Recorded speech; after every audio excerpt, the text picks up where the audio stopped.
Naturellement que le parti IPRONA a accueilli avec tristesse ces actes de violence.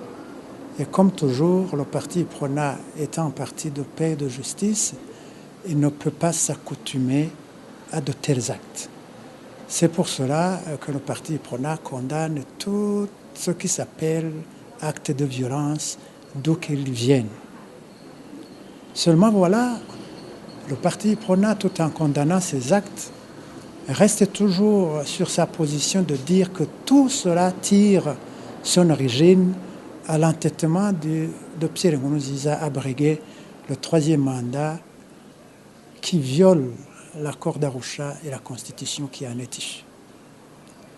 Vous vous rappelez très bien, longtemps avant les élections, des forces politiques se sont exprimées là-dessus pour dire qu'il est hors de question que Pierre Nkurunziza soit candidat pour un troisième mandat parce qu'il est contraire à l'accord d'Arusha et à la Constitution. Les forces morales et sociales ont emboîté le pas aux forces politiques. Plusieurs personnalités sous-régionales, régionales et internationales se sont succédées à Bujumbura pour prodiguer des conseils à Pierre Nkurunziza afin de l'en dissuader, mais en vain.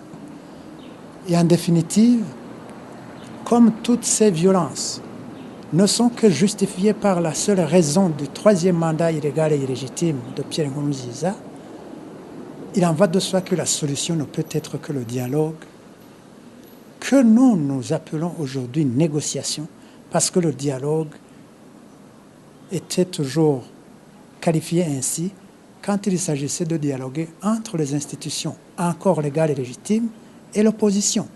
Maintenant qu'on a des institutions de facto et l'opposition, il est question de négocier. Donc, la seule solution que propose l'IPRONA pour arrêter ces actes, ce sont les négociations qui vont aboutir aux solutions politiques, parce que l'IPRONA n'a jamais soutenu des solutions qui passent par le sang des Burundais.